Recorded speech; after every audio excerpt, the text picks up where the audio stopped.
Yeah, I'm glorious. Pacquiao, Ugas, what did you think?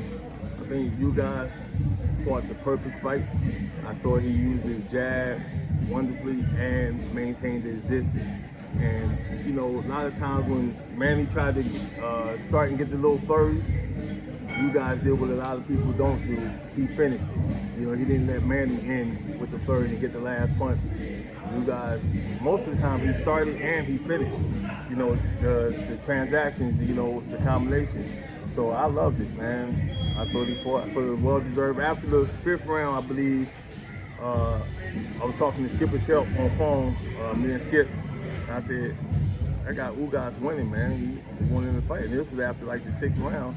I said, he just killing him with the jab.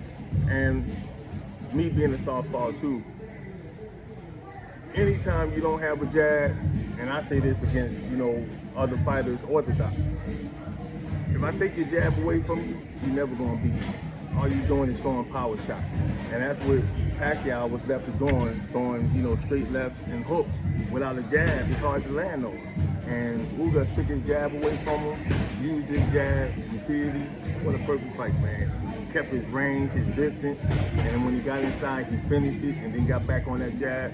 I thought it was a perfect fight, man. Being in Vegas, what have been your impressions of Manny Pacquiao over the years? Some of the best memories you've had just of him as a fighter? You know, he just came up from what, 106 pounds, 108 pounds, yeah.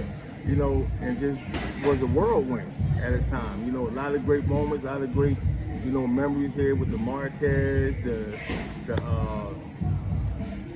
damn, we fought like a few of them like 3 times and stuff. Just had great trilogies with a lot of different fighters and stuff, you know what I'm saying? And great excitement and value to the town and to the sport. So, you know, Gotcha. What about his ability as a fighter? Did he impress you? Was he one of the greats to you? yeah, he was, well, it's an asterisk for me on that because, you know, as soon as they was talking about all this, you know, all that shit, he the best and all that stuff, and him and Floyd first started talking about fighting, when Floyd said, okay, let's get, you know, tested, you know, randomly tested all the time, you know, before the fight, I have no problem, you know, because I want to be on the fair playing ground. As soon as he put that out there and Pacquiao with clean, when the last time he knocked somebody out since then? All the knockouts stopped. You know what I'm saying? As soon as Floyd put it to everybody's attention that this motherfucker is doing something, you know, extraordinary that ain't, you know, that everybody else can't do or won't do, but, you know, all the knockouts stopped happening. So, I mean, come on, it gotta be some truth to it. You know, but outside of that, he brought a lot of excitement, a lot of, I mean, the town used to be on full. You know, you used to live here when Pacquiao fight. It was like a mini version of when Tyson was fighting the town. You know, when Tyson was at his heyday, the town would be on full. You know what I'm saying? So You remember those Tyson days, huh? What was it like when he fought? it's crazy. It was crazy. And then, you know, the city wasn't constructed the way it is now, and it still get crowded. But back then, like on the major streets on the strip between Tropicana and Flamingo, they got them bridges now, the escalators that go across the street. They didn't have them back then. So it was just people walking across the street and traffic trying to turn. You wasn't getting across the street for like 30, 45 minutes back on the Tyson day, on the Tyson fight night.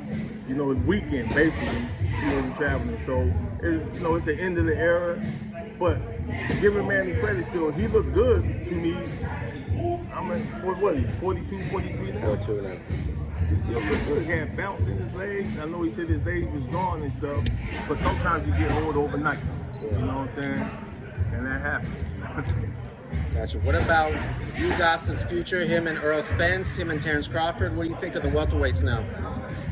Well, you know, I still think Crawford is the cream of the crop. Cream of the crop for all of them. That's just my personal opinion. I love Earl Spence. I've always said before anybody even thought those two were fighting, I said this years ago, I think in 2012, 2013, I said this generation's super fight compared to my generation super fight, which was Hagler Leonard, I said y'all super fight is gonna be, you know, Crawford and Spence. And it wasn't even, Crawford was still a lightweight at the time. But I knew, I was like, that's gonna be the super fight of y'all future. Yeah. And I just think, man, him and Spence, they need to get it going before too much time passes. They need to, you know, put the promoters aside, whatever, say, look, make it happen, whatever you got to do, make the fight happen, and fucking make it 50-50, because they both deserve it. Don't one deserve more than the other. You can make that argument, you know what I'm saying? So make it 50-50, or one to take off. Shit, make it real fun. How have you been? How's your gym? How's everything going? Man, the gym is great. Fighters is good. How can they follow you and keep up with you? Yeah, it's great, man. Everything is going good. Like I said, I had a fighter down in the Nationals in Oklahoma, Tulsa. That didn't work. He lost the first night, but I made him stay to watch the whole thing so he can get the experience, you know, of watching it. He's seen all the fighters his division, which Raul Marquez somewhat. Yeah. You know what I'm saying? I was happy for him because I know them very well and stuff. But I was just saying, Vince, look at these guys. Ain't nothing wrong. Got better skills than you, but they in better condition. You can't play with this conditioning, man. So everything's been good. The gym's been doing good. Fight Capital membership is up. You know, everybody's doing good outside of this Corona shit. Gotcha. You know what I'm saying? How you been? Good, man. Always good to see you, bro. Always a Appreciate pleasure, you. man. Good to see you.